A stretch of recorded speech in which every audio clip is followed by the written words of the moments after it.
My name is Alina Mercer. I'm 32 years old. I work as a neonatal nurse at St. Gabriel's Hospital.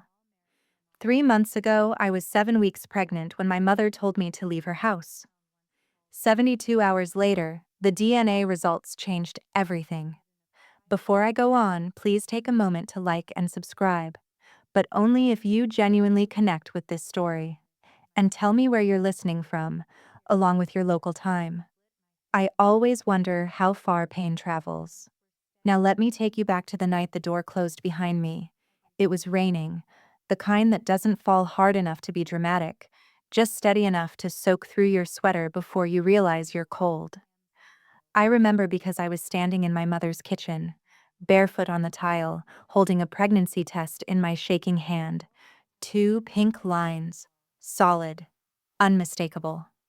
My mom, Diane Mercer, was leaning against the counter with her arms folded. Her mouth was set in that tight, thin line she used when she'd already made up her mind about something. "Whose is it?" she asked. Not, "Are you okay?" Not, "How do you feel?" Just logistics. "It's Daniel's," I said quietly. Daniel and I had broken up 2 months earlier. It wasn't dramatic. No screaming. No cheating. Just distance. We'd grown apart after 4 years. Or at least, that's what I thought. My mother laughed. A short, sharp sound. "Daniel told me you trapped him." The room tilted slightly. "What?" "He said you've been desperate lately, that you'd do anything to keep him." I stared at her. My own mother. The woman who used to braid my hair for school. "I didn't trap anyone," I whispered. She shrugged. "That's not what he said." That was the first curiosity loop. Why had Daniel already spoken to her? Why did she believe him instantly? And how did she even know? I hadn't told anyone yet. Then she said something that still echoes in my chest at 3 a.m.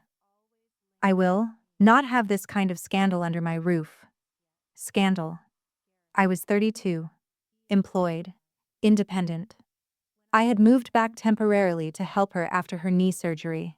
That was supposed to be a short-term arrangement. Somehow it became leverage. "I'm keeping the baby," I said. The words surprised even me, but they felt solid, anchored. Her jaw tightened. "Then you can keep it somewhere else." And just like that, the conversation ended. No negotiation, no pause, no softness. I packed in 23 minutes. I know because I kept glancing at the microwave clock, hoping she would say something to stop me. She didn't. When I rolled my suitcase to the front door, she didn't look up from her phone. That was the second curiosity loop. Who was she texting so urgently while her pregnant daughter walked out into the rain?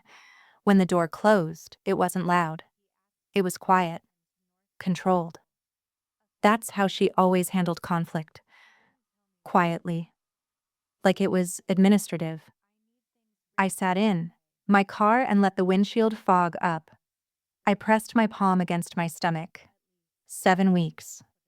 I didn't cry. Not then. Instead, I called Daniel.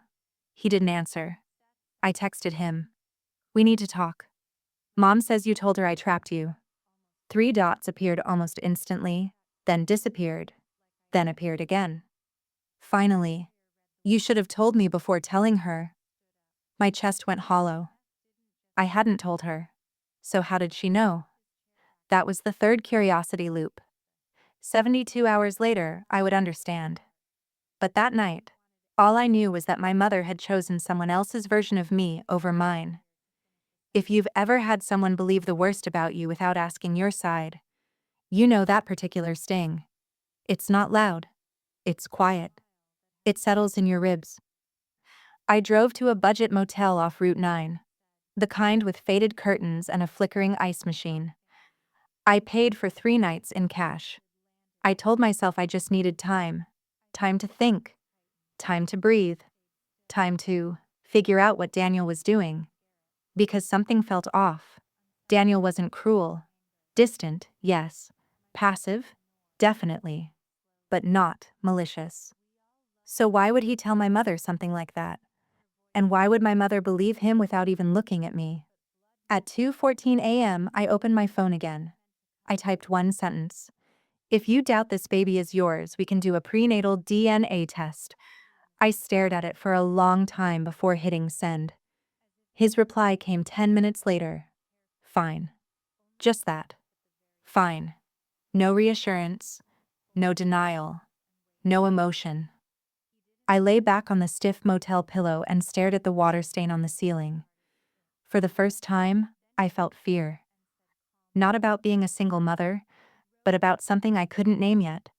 Something in the way my mom had spoken. Something in the way Daniel had responded. As if a conversation had already happened without me.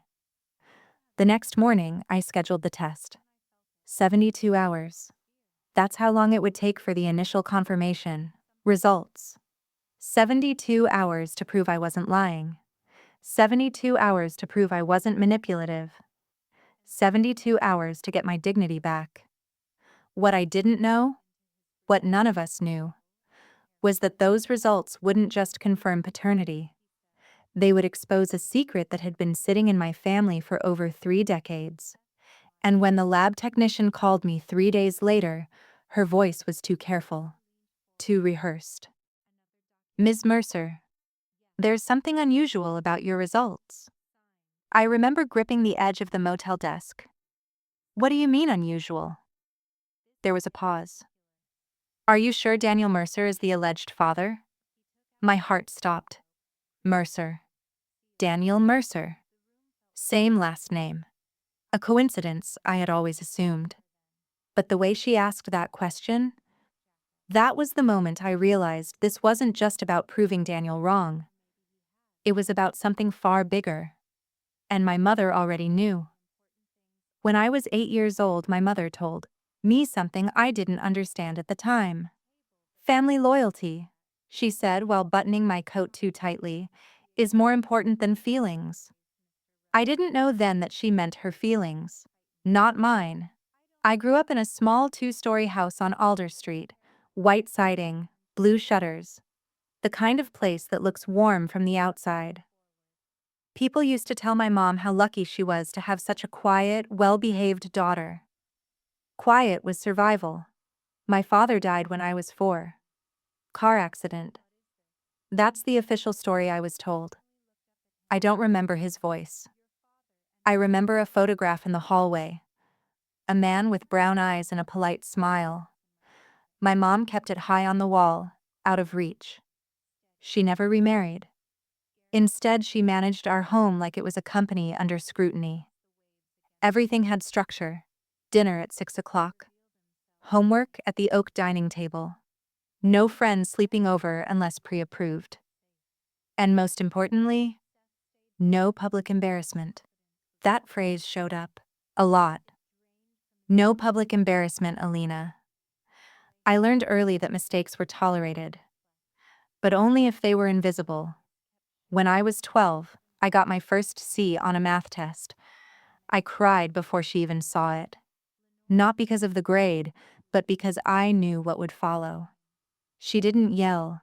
My mom rarely yelled. She would sit across from me, fold her hands, tilt her head slightly. I expected better. That was worse. There's something about disappointment delivered calmly that burrows deeper than anger.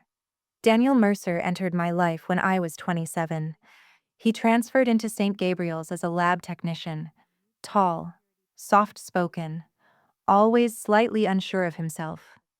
We bonded over night shifts and vending machine dinners. He had this gentle way of listening that made me feel chosen. He told me he'd grown up in the next county over, raised mostly by his mom. His dad had been around sometimes, he said once. Then he changed the subject. We never dug into family histories much. Looking back, that feels intentional. My mom liked Daniel immediately. Too immediately. She invited him to dinner within weeks, asked him about his childhood, his schooling, his father's name. I remember that part clearly. Your father's name? She asked casually while pouring wine. Richard, Daniel said. Her hand paused mid-pour, just for a second. Then she smiled again. Richard what? Richard Mercer. The glass clinked slightly against the counter. I didn't think anything of it at the time. Mercer is a common enough name. I'd grown up assuming we had distant cousins somewhere. We never discussed extended family. When Daniel left that night, my mom stood at the window watching his car until it disappeared down the street. He seems familiar, she murmured. I thought she meant his manners. Now I know she meant something else. Over the next 4 years, Daniel and I built something stable, not passionate in a chaotic way, but steady, predictable, safe. My mom approved. Which, if you knew her, meant everything. But there were small things, tiny fractures. Sometimes Daniel would get quiet around her. Not nervous, just withdrawn, like he was calculating something. Once, about a year into our relationship, I found my mom in the hallway staring at that old photograph of my father. She hadn't looked at it in years. You ever miss him? I asked. She stiffened. That chapter is closed. That was the end of that. When Daniel and I broke up earlier this year, it wasn't explosive. He said he felt confused, that he needed space, that something felt off. I asked him what that meant. He couldn't explain it. 2 weeks later, I moved back in with my mom temporarily after her knee surgery. Daniel and I stayed in occasional contact. Casual, cordial. Then I found out I was pregnant. 7 weeks. And suddenly, Daniel was telling my mother I'd trapped him. That wasn't the man I knew. Unless I never really knew him. The lab's question echoed in my mind. Are you sure Daniel Mercer is the alleged father? Alleged father? The phrasing bothered me. I requested a copy of the preliminary findings. The technician hesitated but agreed. While I waited, I did something I hadn't done in years. I drove back to Alder Street. I didn't knock. I still had my old garage code memorized.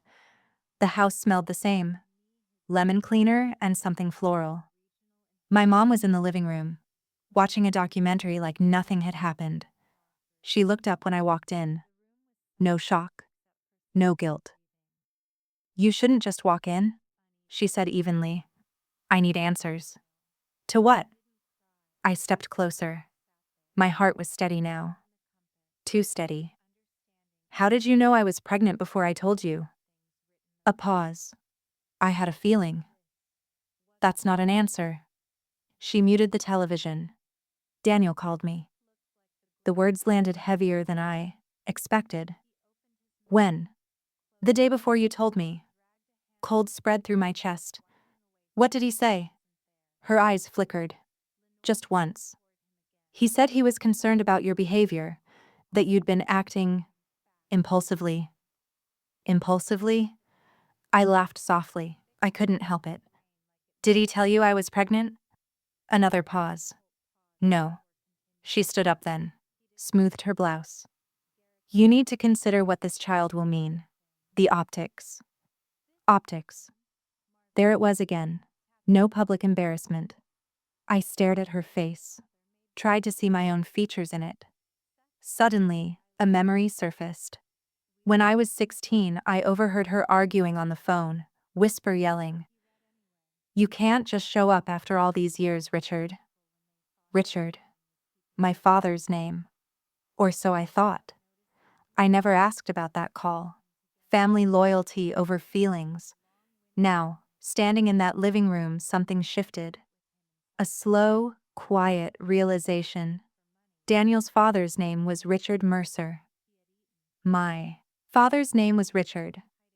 And my mother had frozen when she heard it. I felt the ground tilt again. Mom? I said carefully. What was Dad's full name? Her expression hardened instantly. Why are you digging into things that don't matter? Because they do matter. Because the lab technician sounded afraid. Because Daniel told you something before I even knew. Because 72 hours feels like a countdown. She walked toward the kitchen. We are not discussing this. That's when I saw it. On the side table near the hallway. An old photo album. Open. And on the visible page, a younger version of my mother. Standing next to a man I had never seen before. A man who looked eerily like Daniel. My throat went dry. "Who is that?" I asked. She didn't turn around. No one. No one. The house where silence lived. But silence cracks. And I had a feeling the DNA results weren't just about proving paternity. They were about proving something my mother had buried 32 years ago. And if I was right, Daniel wasn't just someone I dated. He was something far more complicated. I didn't take the photo album with me. I should have. But when my mother said, "Put that down," her voice had that tone I grew up obeying, the one that turned my spine into glass. So I left the house again. Not slammed door, not screaming, just quiet. I drove back to the motel and locked the door behind me, then leaned against it like someone might chase me. No one did. That night, I barely slept. I kept replaying details in my head like evidence on a courtroom table. Daniel's father, Richard Mercer. My father, Richard. No last name ever spoken casually. My mother's frozen expression. The lab technician's careful tone. By morning, I couldn't take it anymore. I called the clinic. They said the full breakdown report would be available by noon. Noon felt like a cliff edge. At 11:43 a.m., my phone rang. Unknown number. I answered immediately. "Ms. Mercer?" the technician asked. "Yes." There was a shuffle of papers. A breath. "The test confirms that Daniel Mercer cannot be excluded as the biological father." My body went limp with relief for half a second. Cannot be excluded. That meant he was almost certainly the father. Over 99% probability. But she wasn't finished. However, there is an anomaly. My stomach tightened again. What kind of anomaly? In our expanded genetic screening, we observed a significant degree of shared markers between you and Mr. Mercer. Silence stretched. "I don't understand," I said slowly. Another breath. "The amount of shared DNA is higher than expected for two unrelated individuals." My fingers went numb around the phone. "How much higher?" There was a pause long enough that I knew she was choosing her words carefully. "High enough that we are obligated to ask whether there is any possibility of close biological relation." The room started spinning. Close biological relation? "No," I whispered. "That's impossible." She continued gently. "The genetic overlap is consistent with individuals who share a first-degree relative." First-degree relative. Sibling. The word didn't need to be spoken. I felt like the air had been vacuumed out of the room. "That's wrong," I said. "It has to be wrong." The lab double-checked. "We recommend you review your family histories." Family histories. I hung up without saying goodbye. For a long time, I just sat there staring at the patterned carpet. If you've ever had your reality crack open in one sentence, you know the feeling. It's not loud. It's disorienting, like stepping onto a stair that isn't there. I called Daniel. This time, he answered. "What?" he said, irritated. "We need to meet, now." A beat of silence. "Why?" "Because the DNA test shows something we weren't expecting." He exhaled sharply. "I told you I'd take responsibility if it's mine." "It is," I said. "That's not the issue." "Then what is?" I swallowed. "They're saying we share too much DNA." Dead silence. "What does that mean?" he asked, voice lower now. "It means," I forced myself to say it, "that we might be related." There was a sharp inhale on the other end. "That's not funny." "I'm not joking." "Alina, stop." "I'm serious." Another long silence. Then quietly, "My dad grew up in this county." "So did mine." "You said your dad died when you were little." "That's what I was told." He started pacing. I could hear it in the rhythm of his breathing. "My father left when I was 5," he said slowly. "My mom said he had other commitments." "His full name is Richard Mercer?" "Yes." I closed my eyes. "Do you have pictures of him when he was younger?" "Why?" "Because I saw a photo in my mom's house yesterday." My voice trembled for the first time. "And he looked like you." There it was. The silence that changes everything. Daniel's voice dropped to almost a whisper. "My mom once said he had another life before us." The motel walls felt like they were closing in. "Daniel," I said carefully, "what if that other life was my mother?" He didn't answer. Instead, he hung up. That was the moment I broke. Not dramatically, not screaming. I just slid down the wall until I was sitting on the floor, staring at nothing. I pressed my hands against my stomach. 7 weeks. The baby inside me. What did this mean? What did it make us? I thought about every dinner with my mom. Every time she asked Daniel about his father. Every time she watched him just a little too closely. She knew. She had known. And she still let it happen. I drove back to Alder Street again. This time, without thinking. I didn't use the garage code. I rang the doorbell. She opened it slowly. When she saw my face, she knew. I didn't have to say anything. Her shoulders sagged. "Come in," she said. We stood in the living room. The photograph was gone. "I spoke to the lab," I said. She didn't pretend to misunderstand. Her eyes looked older than I remembered. "I was going to tell you," she said quietly. "When?" "When the time was right." "When I married him?" I snapped. She flinched. "He didn't know," she said quickly. "Richard never told his wife about me."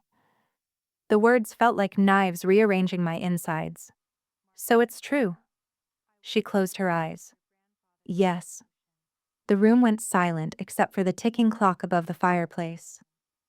"My father," I said slowly, "is Daniel's father." She nodded once. "And you let me date him for 4 years?" Her voice cracked for the first time in my life.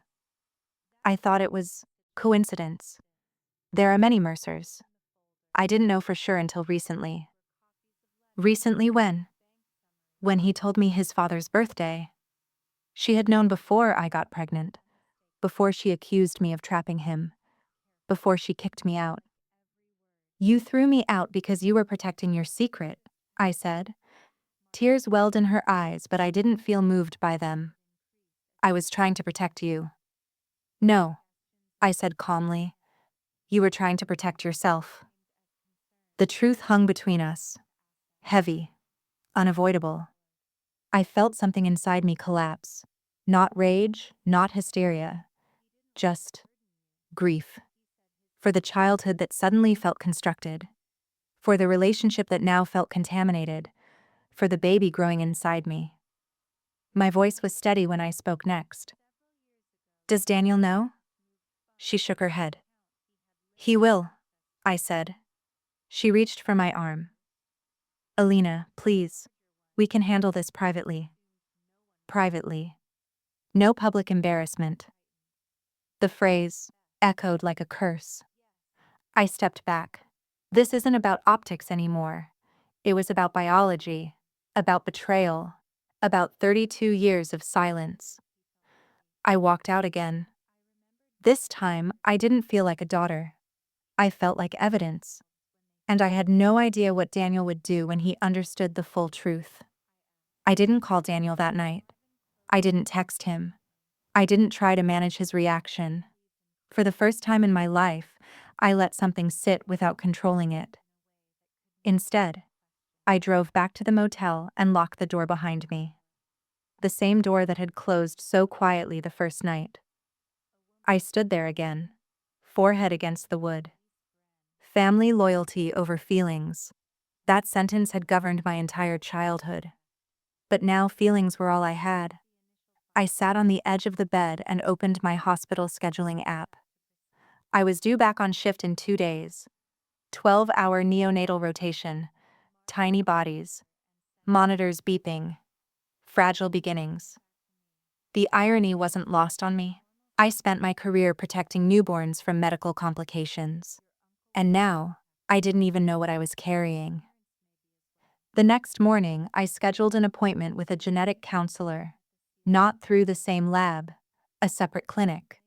I needed confirmation from someone who didn't know my mother. When I gave my name at the front desk, my voice didn't shake. I was functioning. That's what trauma looks like sometimes. Efficient. Focused. The counselor, Dr. Patel, reviewed the preliminary report quietly. She didn't dramatize. She didn't soften. The data strongly suggests you and Mr. Mercer share a biological father, she said calmly. Strongly suggests. It wasn't vague anymore. I nodded once. What does this mean for the baby? I asked. Her eyes met mine steadily. There are increased genetic risks in first-degree consanguinity, but risks are not guarantees. We would need further screening. Consanguinity. A clinical word for something that felt catastrophic. She continued gently. Do you have support?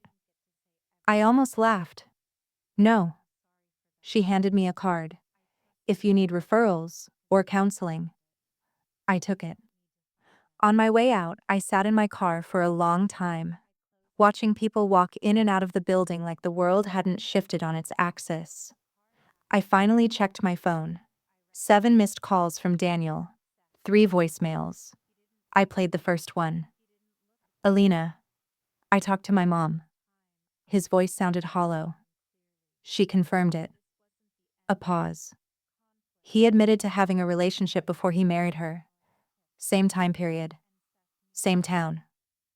Second voicemail. She said he left abruptly. She didn't know why. She thought it was another woman. Third voicemail. My dad's been trying to reach me all morning. I haven't answered. I closed my eyes. Of course he had. Secrets don't like sunlight. Daniel texted next. We need to talk in person. I didn't reply immediately. Instead, I drove to the one place I hadn't gone yet.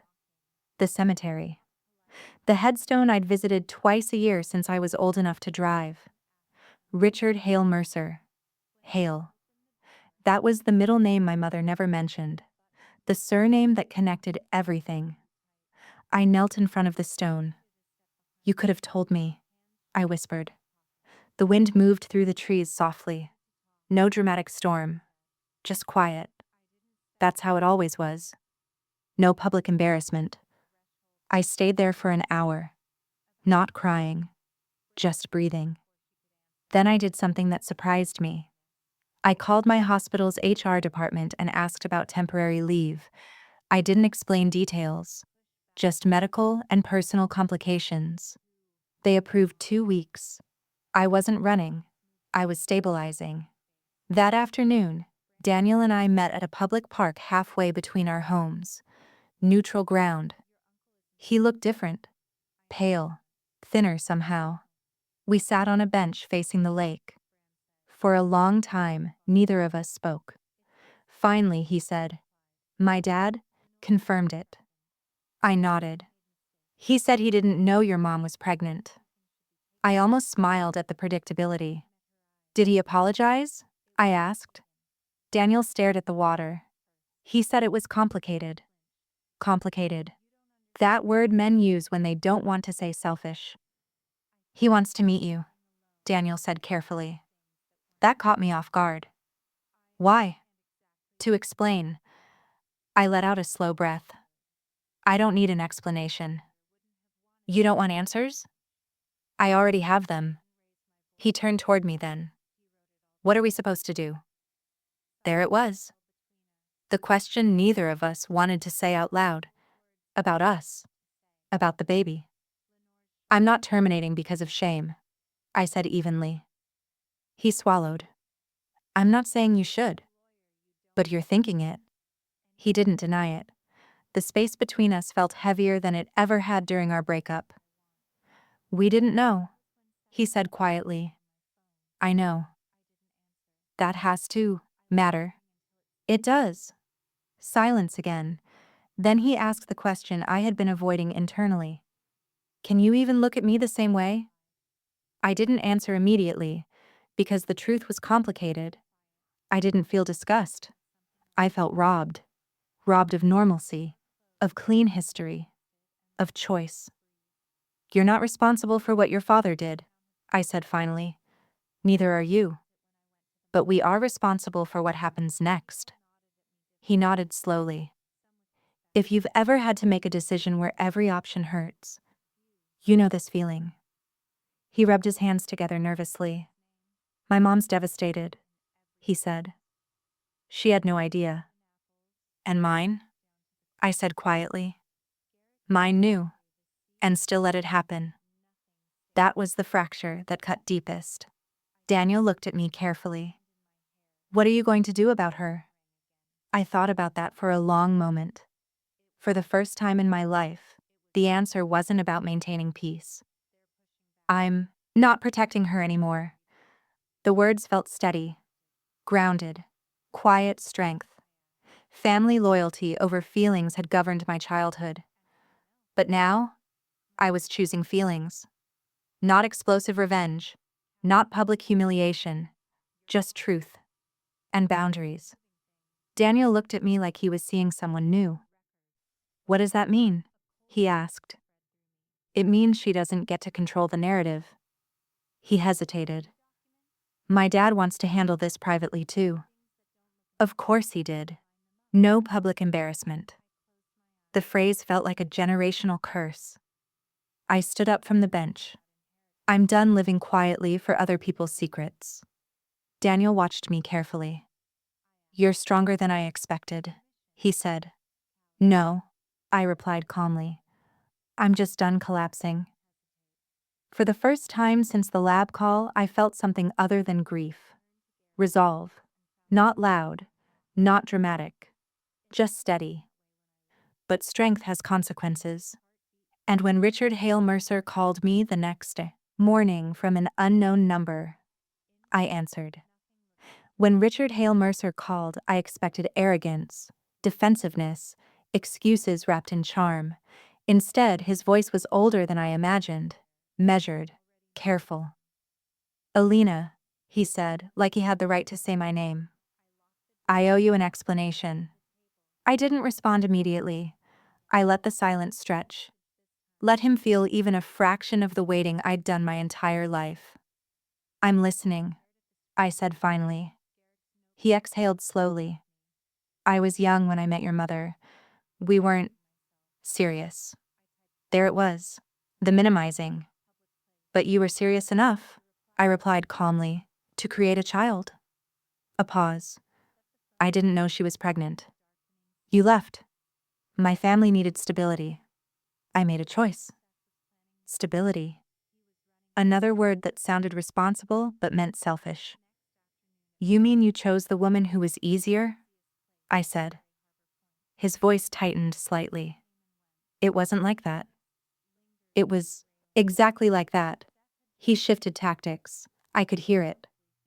I understand you're upset, but this doesn't need to become public. Of course, no public embarrassment. I'm not interested in humiliating anyone, I said. I'm interested in honesty. Silence again. Then, carefully. What do you want? For a moment, I surprised myself. I don't want anything from you, I said. I want you to speak the truth when asked. And if I don't? I didn't raise my voice. Then I will. The line went quiet. That was the first moment I realized something important. He was more afraid of exposure than I was. After we hung up, I didn't cry. I opened my laptop. If you've ever reached the point where clarity replaces chaos, you know the shift. It's not triumphant. It's steady. I started by requesting a full copy of my birth certificate, then hospital records from the year I was born. Then I called an old family friend, Mrs. Delaney, who used to bring casseroles after my father died. She answered on the third ring. Alina? Oh, honey, it's been years. I kept my tone light. Mrs. Delaney, do you remember when my dad passed? A pause. Well, that was sudden. Car accident, right? Silence stretched longer this time. That's what your mother told everyone. Told everyone. But, I pressed gently. She hesitated. There were rumors about another family. My chest tightened. What kind of rumors? That he had responsibilities elsewhere. Responsibilities. The same word Richard had used. Patterns matter. After we hung up, I sat back in my chair. My mother hadn't just hidden a pregnancy. She had rewritten a death. I drove to the county records office the next morning. The clerk was polite but efficient. There's no recorded car accident under Richard Hale Mercer in this county during that time period, she said after searching. I kept my face neutral. What about in neighboring counties? She checked. Nothing. My hand stayed steady on the counter. Is there a death certificate? Yes, filed 2 years after your birth. 2 years. So he didn't die when I was 4? No, ma'am. According to this, he passed when you were 6. The timeline cracked further. I thanked her and walked out calmly. In the parking lot, I finally allowed myself a deep breath. Family loyalty over feelings. But loyalty to what? A narrative? When I got back to the motel, I packed my suitcase. I wasn't staying there anymore. I signed a short-term lease on a small one-bedroom apartment across town. Nothing fancy. Second floor. Pale gray walls. It smelled like fresh paint and new beginnings. The first night there, I sat on the floor with a takeout container and rested my hand on my stomach. I'm going to do this differently, I whispered. Not loudly, not dramatically, just differently. Over the next week, I returned to work part-time. Neonatal units have a way of grounding you. Tiny heartbeats, fragile lungs fighting to expand. Life insisting on itself. My supervisor, Lila, noticed I was quieter than usual. You okay? She asked one afternoon while we sanitized equipment. I'm restructuring, I said honestly. She smiled softly. That sounds serious. It is. She didn't pry. Instead, she offered something better. Take on the developmental research project with me, she said. It's steady hours, less overnight stress. Opportunity. Structure. I accepted. It felt good to build something that wasn't tangled in secrets. Daniel and I spoke only about logistics now. Doctor appointments, genetic screenings, neutral tone. No emotional negotiations. One evening, he said quietly, my dad wants to meet all of us. Together. All of us. My mother. Him. His mother. Me. Public but private. Controlled exposure. They want to align stories, he admitted. Align stories. Translation. Contain damage. I didn't answer immediately. Instead, I looked around my new apartment. Unpacked boxes, fresh lease, independent decisions. For the first time in my life, I wasn't under my mother's roof. Or her narrative. I'll attend, I said finally. But not to protect anyone. Daniel's voice was cautious. What are you going to say? The truth. And if it blows up? I thought about the baby. About genetics and risks and future conversations. Then it blows up. There was a quiet respect in his silence. If you've ever chosen truth over comfort, you know it doesn't feel heroic. It feels terrifying, but it also feels clean. 3 days later, I received the finalized genetic report in the mail. Clear, definitive, half-sibling relationship confirmed between myself and Daniel Mercer. Black ink on white paper. No more ambiguity. I placed the envelope on my kitchen table and stared at it. This was the collision point. Not emotional. Factual. The meeting was scheduled for Sunday afternoon at Richard's house. Neutral ground for him. Controlled environment. He thought he could manage optics. What he didn't understand was that I wasn't there for optics. I was there for clarity. And clarity doesn't whisper. It doesn't scream either. It stands. Sunday came faster than I expected. As I drove up to the large brick house at the end of the cul-de-sac, I felt something surprising. Not fear, not rage, just steadiness. Family loyalty over feelings had shaped my childhood. But this time, feelings were driving. And truth was coming with me. I stepped out of the car and walked toward the front door. It opened before I knocked. My mother was already inside. Richard Hale Mercer's house looked exactly like the kind of place built to contain secrets. Large brick exterior, symmetrical windows, a circular driveway that suggested stability, success, respectability. The front door was already open when I reached it. Daniel stood just inside, pale but composed. His mother, Elaine, sat stiffly on a cream-colored sofa. My mother stood near the fireplace, hands clasped like she was attending a formal event. And Richard was at the center of the room. He looked older than I expected. Silver at his temples, expensive watch, the posture of a man used to being listened to. For a moment, no one spoke. I stepped inside. The door closed quietly behind me. No public embarrassment. That phrase hummed in the back of my mind like background noise. "Thank you for coming," Richard said, voice calm. "I didn't come for you," I replied evenly. I took a seat at the edge of an armchair, back straight, hands resting lightly over my stomach. 7 weeks had turned into 9. Time doesn't pause for family crises. Richard cleared his throat. "There's been a misunderstanding," he began. I almost smiled. "A misunderstanding. As far as I'm aware," he continued, "no one intended for this situation to occur." Daniel shifted uncomfortably. His mother stared at the carpet. I let him speak. He went through the timeline.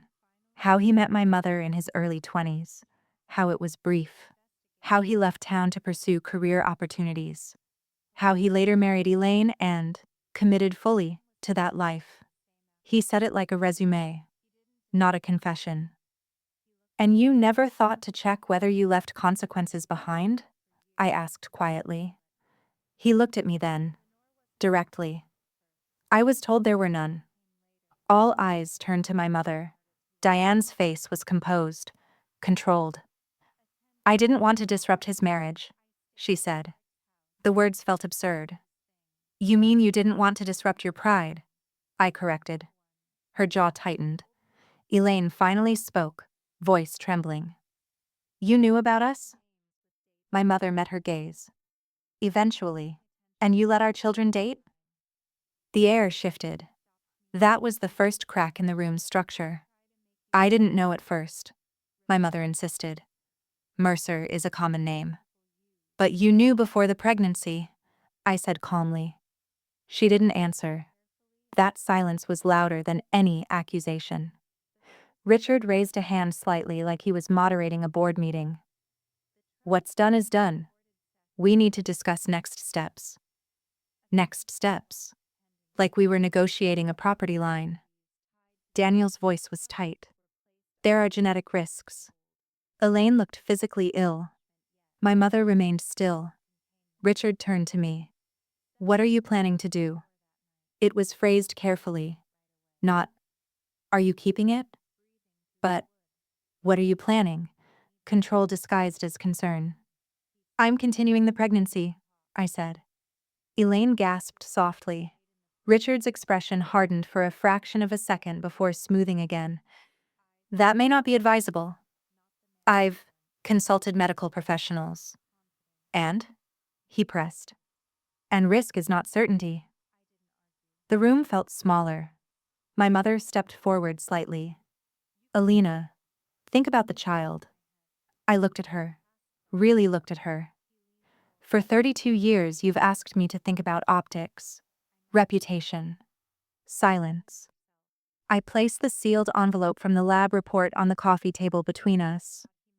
This is the truth. No one reached for it. You had decades to handle this quietly, I continued. You chose concealment instead. Richard's voice sharpened. There's no need for hostility. I kept my tone level. This isn't hostility, it's clarity. Daniel finally spoke again. What are we supposed to tell people? There it was.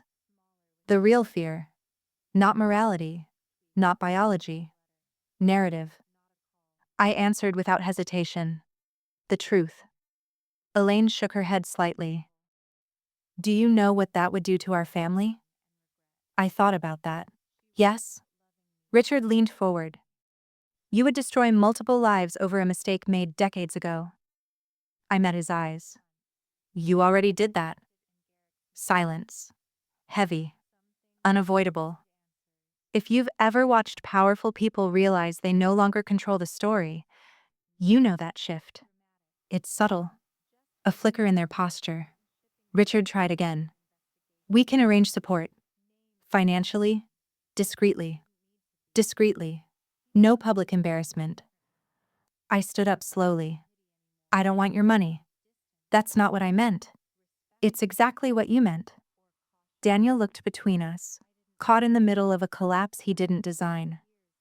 I never would have dated you if I'd known, he said softly. I know, I replied. That part was true. Neither of us were villains in the beginning.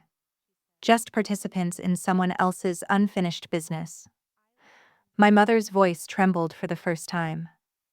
I was afraid. Of what? I asked. Of losing. Everything. I held her gaze. You lost me anyway. That was the peak. The moment the room shifted permanently, Elaine began crying quietly. Daniel sat down heavily on the sofa, head in his hands. Richard remained upright, but something in him had changed. The confidence was gone, replaced with calculation. Are you planning to make this public? He asked carefully. I didn't answer immediately. Instead, I picked up the envelope and handed one copy to Daniel, one to Elaine, one to Richard. And finally, I placed the last copy in front of my mother. I'm planning to live honestly, I said. That's all. Richard's jaw tightened. That's not an answer. It's the only one you're getting. The power in the room had shifted. Not because I was louder, but because I was no longer afraid of the truth. As I walked toward the door, Daniel's voice stopped me. Alina. I turned. What happens to us? I thought about that, carefully. There is no us, I said gently. Not cruel, just factual. The door opened. Cool air rushed in. For the first time, I wasn't walking out as a daughter seeking approval. I was walking out as a woman who understood the full architecture of her life. Behind me, I heard raised voices begin. The containment strategy was collapsing. And it was only the beginning. I didn't go home right away after that meeting. I drove without music, without direction, just the low hum of the engine filling the silence. My hands rested lightly on the steering wheel, steady. The kind of steady that only comes after something irreversible. Behind me, in that pristine brick house, decades of containment were unraveling. But secrets don't disappear politely. They react. The first reaction came the next morning. My mother called. I watched her name light up my phone screen for a full 10 seconds before answering. Her voice was calm. Too calm. You blindsided everyone, she said. I presented facts. You humiliated us. No public embarrassment. The phrase floated between us without being spoken. I didn't raise my voice, I replied. I didn't accuse. I didn't insult. I stated what was medically verified. That's not the point. It is the only point.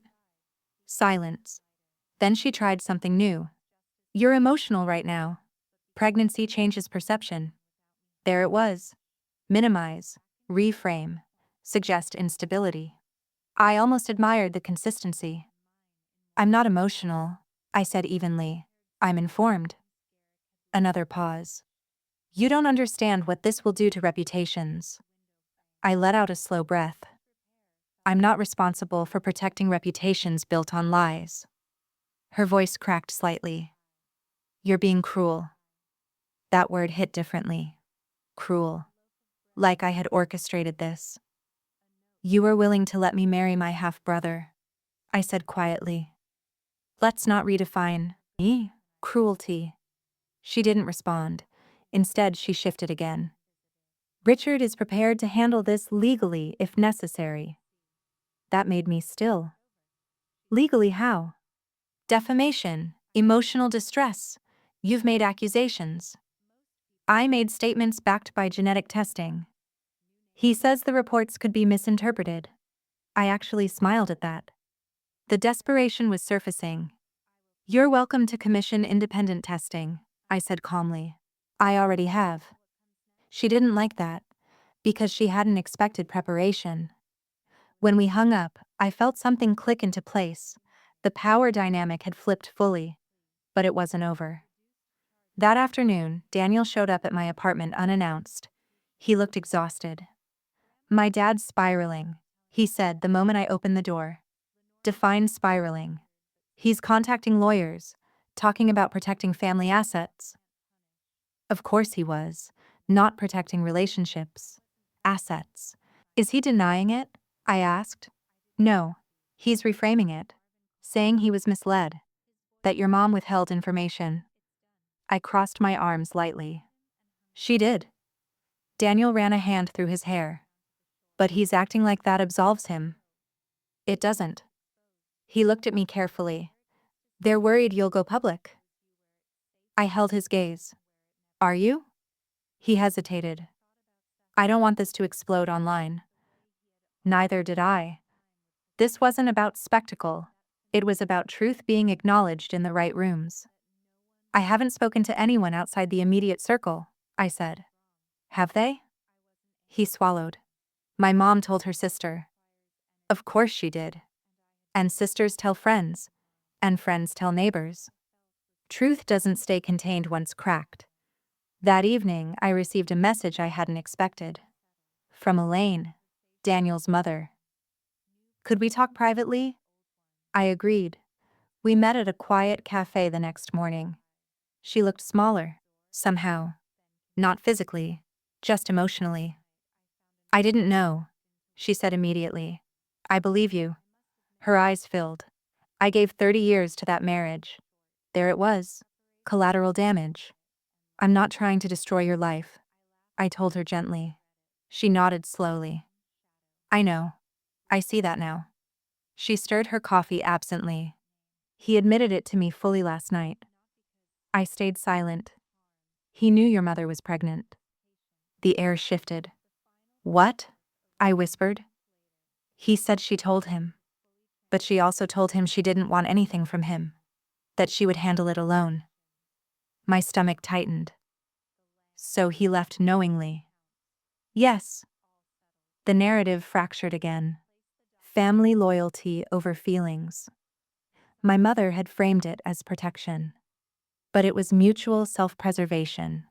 Two adults choosing convenience over accountability. And he's scared, Elaine continued, not of scandal, of losing control.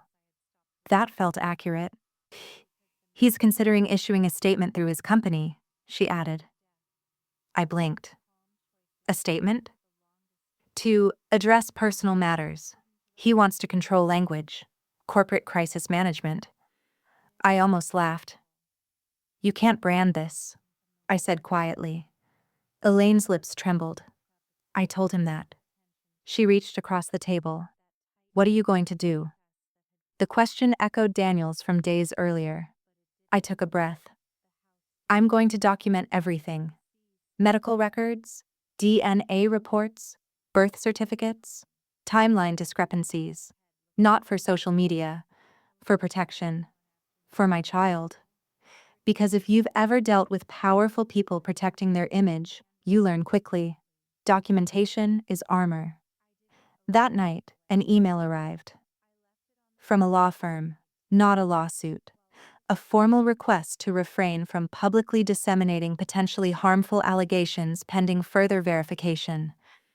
Translation: Stay quiet. I read it twice. Then I forwarded it to Dr. Patel and to a legal aid contact a colleague recommended. I wasn't wealthy. But I wasn't naive anymore either. Daniel called later that evening. "They're overreacting," he said. "They're reacting exactly as expected." He was quiet. "My dad thinks you're trying to punish him." I stared at the ceiling. "I'm trying to live without lies." Another silence.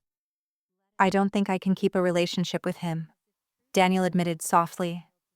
That was new. This wasn't just my rupture. It was his too. If you've ever realized your parents aren't who you thought they were, you know the grief is complicated. It's not just anger. It's dismantling identity. Over the next few days, tension built like pressure behind glass. Rumors began circulating quietly in extended circles. Not public, not viral, but moving. Richard called once more. This time his tone was different. Less commanding, more strained.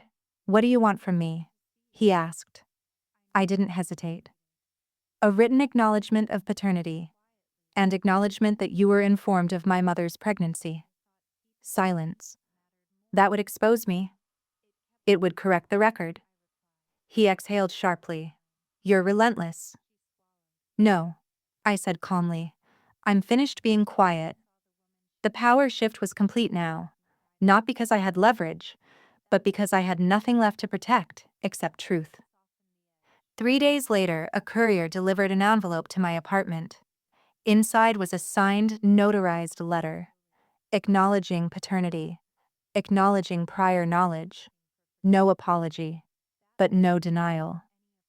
I held the paper in my hands and felt something settle.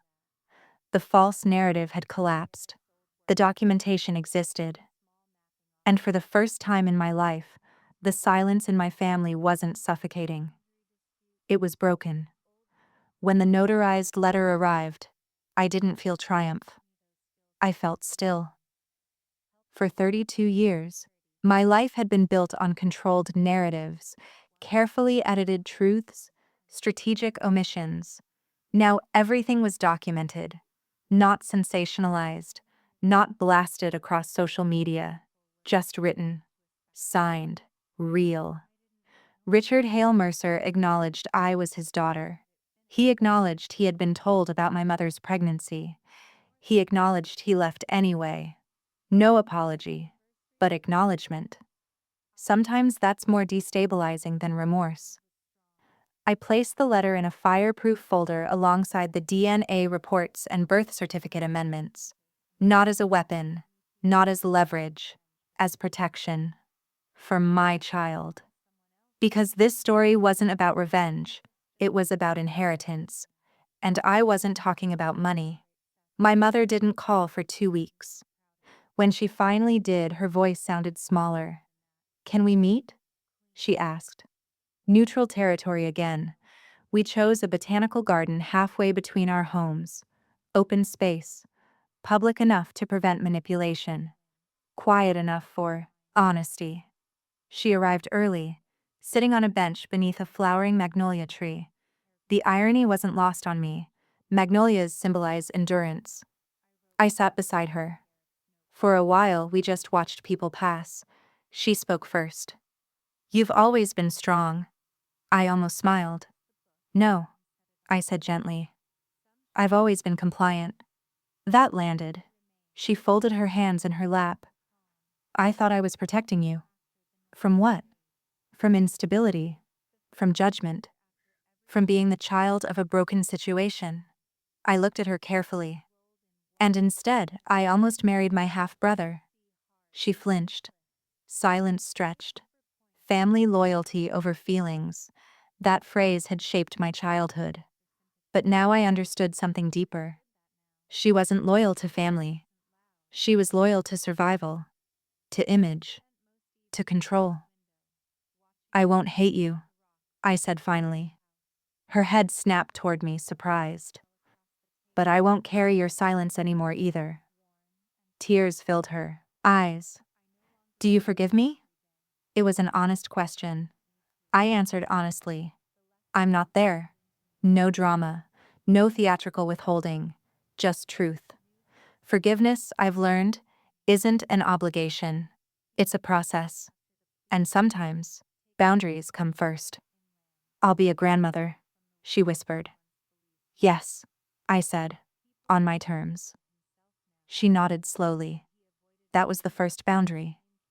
Daniel and I met one last time before fully separating our lives.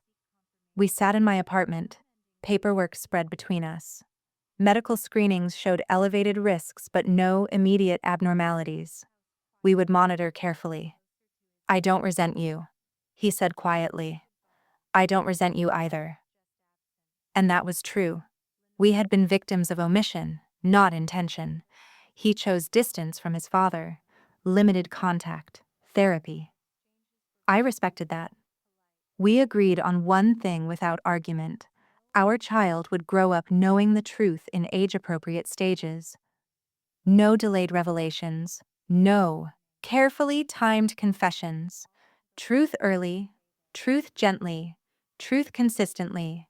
If you've ever grown up discovering secrets about your own life decades too late, you understand why that matters.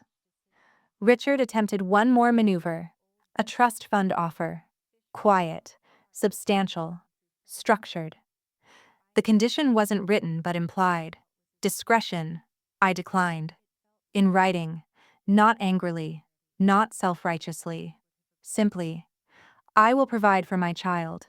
If you wish to contribute, it will not be tied to silence." He never responded. That was answer enough. Work became my anchor again. The neonatal research project with Lila expanded. We presented preliminary findings at a regional conference.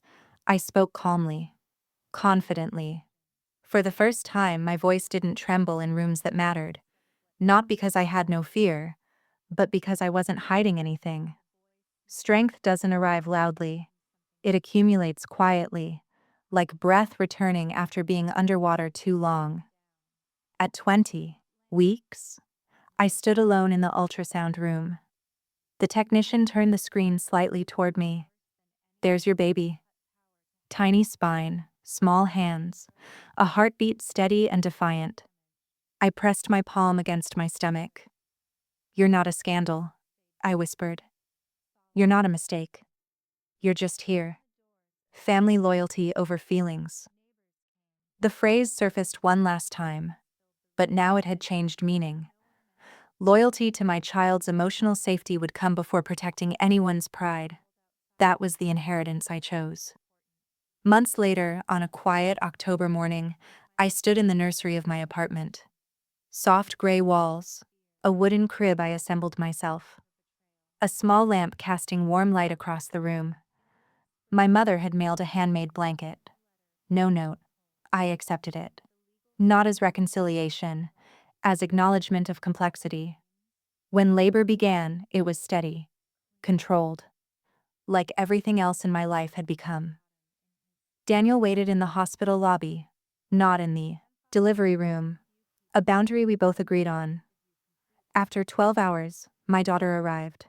Healthy, crying loudly, alive without apology. When they placed her on my chest, something inside me settled permanently. Not the drama, not the betrayal, not even the exposure, just clarity. The past existed. It shaped us. It complicated us. But it did not get to define her. I named her Mira. It means wonder. Because despite everything, she was not born from scandal. She was born from truth, finally stepping into light. A week after bringing her home, I took her for a walk through the same botanical garden where I had met my mother months earlier. The magnolia tree had shed its blossoms, leaves drifting gently across the path. I sat on that same bench, Mira sleeping against my chest. The air felt different now, lighter. Not because consequences disappeared, but because silence did. If you've ever been forced to choose between comfort and honesty, tell me what you chose. Type karma if you believe truth surfaces eventually, not as revenge, but as balance. I didn't destroy my family, I corrected the story. And in doing so, I rebuilt my own. Family loyalty over feelings once shaped my childhood. Now, truth over image shapes my motherhood. Mira stirred slightly, her tiny fingers curling against my sweater. The future wasn't spotless. It wasn't simple, but it was clean. And for the first time in my life, that was enough. If this story stayed with you, if it made you pause, reflect, or feel something you've been carrying quietly, I'd love to hear from you. Share your thoughts in the comments. Tell me where you're watching from and what part hit you the hardest. And if you believe that truth, no matter how buried, eventually finds its way to the surface. Make sure you like this video and subscribe for more stories like this. Your support helps these voices be heard. I'll see you in the next one.